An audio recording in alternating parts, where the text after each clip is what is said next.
Good evening, YouTube. Hardball Crazy, come back with the video.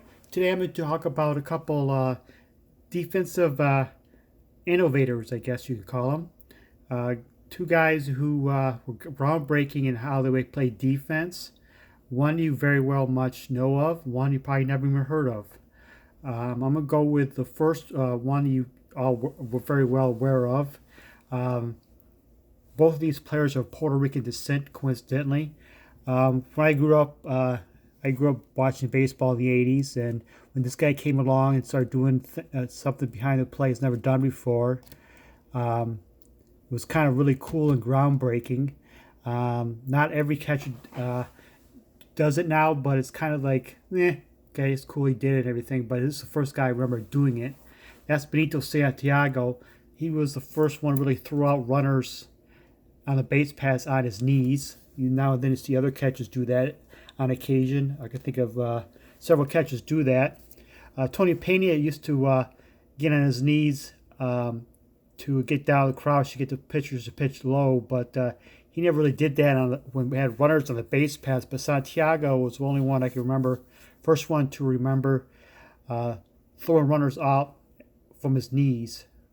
And I always enjoyed him watching him play. He was like a 5-time All-Star, a 4-time Gold Glove winner. And this is my Benito Santiago rookie card. This is the only rookie card he owns of the '86 Fleer with Gene Walter.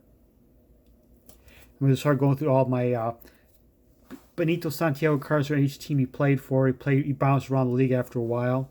This is 91 Topps Tiffany traded. Topps Tiffany.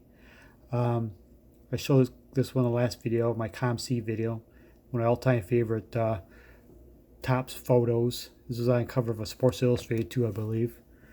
93 Stadium Club, first day issue. Him with the Marlins. Here's him with the Reds, a Collector's Choice Gold parallel from 1995, I believe. 96, from 96. This is the point where he's bounced around the league for a while. 96 Finest Refractors with the Phillies. 97 Refractor with the Blue Jays. 99 Upper Deck Exclusives. This is like the level 1. This is numbered out of 100. The Chicago Cubs.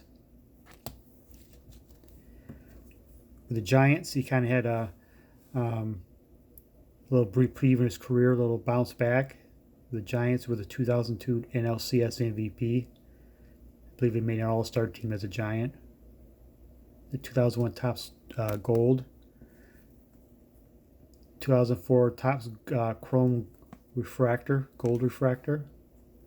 And finish it off, he finished his career off with the Pirates, series of Pirates Cracker Jack card, game used bat card. Benito Santiago's a Pirate. So that's the first guy who was a defensive innovator. The second guy we can talk a little bit more about, you probably never heard of. He played 30 years prior to Mr. Santiago. His name is Vic Power. You may know him as Vic Power, P-L-L-O-T. He's of Puerto Rican descent. Power was his given name. When he played in the U.S., he went by Power. When he played in the Winter Leagues back in the Winter Leagues during his career, he went by his birth name Peo. The reason why he did that, I have read a couple different reasons, but I'm not totally sure what. But he was a 7-time Gold Glove winner, like a 5-time All-Star. What did he do become defensive innovator? You see kind of by the picture. He was actually the first baseman to use one hand fielding balls, what everybody does today. He was the first one to use one hand. I guess the first baseman back in the day kind of reached out for the balls, used two hands. He was actually the first one to pick it one-handed. I guess one also means getting from the throws to the other infield on one hand. Which is very commonplace. All your first baseman does these days. Before him, they would use two hands. Vic Power, a little more about him. He was originally signed out of Puerto Rico by the New York Yankees, and he was doing really well in the minor league system. But the New York Yankees yet to integrate a black player, so Yankees were really kind of hesitant of bringing up Power because of his flamboyancy, because he was known as being flamboyant with his fielding style, and he had outward personality. And I don't think the Yankees were quite ready for the Vic Powers of the world, so they traded him to Philadelphia A's, and they didn't wait until Elson Howard, who became a little more of a clean-cut, safer player to integrate, according to the Yankees. Then when he got traded to the A's, Power became the star, and part of his outward personality, one of his stories was that when he was down in the South, he went to eat in a restaurant. He went and sat down, and the waitress says, "I'm sorry, sir, but we don't serve Negroes here." And Vic Power, in his quick-witted response, is, "That's okay. I don't want to eat a Negro."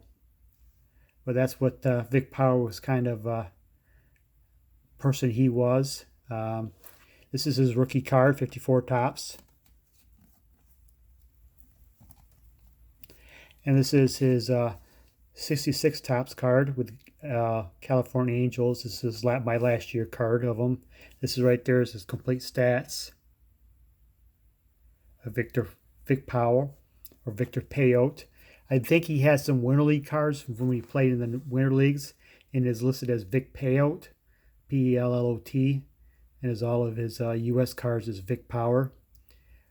He was also, I believe, one of the first Puerto Rican ever played in the Major Leagues was Hiram Bithorn, which is the Puerto Rican stadium's named after in Puerto Rico, where the Expos played, where the World Baseball Classic or any other international stages. It was at Hiram Bithorn Stadium. He played in the 40s, but he was a light-skinned Puerto Rican. And after Jackie Robinson integrated, Vic Power was one of the first Afro Puerto Rican players to integrate into the major leagues when he was with the Philadelphia Athletics. Post-playing days career, he helped tutelage teach kids in native Puerto Rico. He also went to Dominican Republic, in this town you may have heard of if you grew up in the 80s, very much well know of San Pedro de Macorís. A lot of great players of the 80s. This name became a household name if you watched baseball in the 80s. All these Dominicans came from the same town. Well, he's there teaching those kids back in the day how to play baseball, and Bill James says he's one of the biggest reasons why that small town in Dominican Republic became a hotbed for baseball talent, because he was teaching those kids in St. Pedro de Macorís, Dominican Republic, how to play baseball. Vic Power passed away a few years back, and there was a documentary called Baseball, Beisball,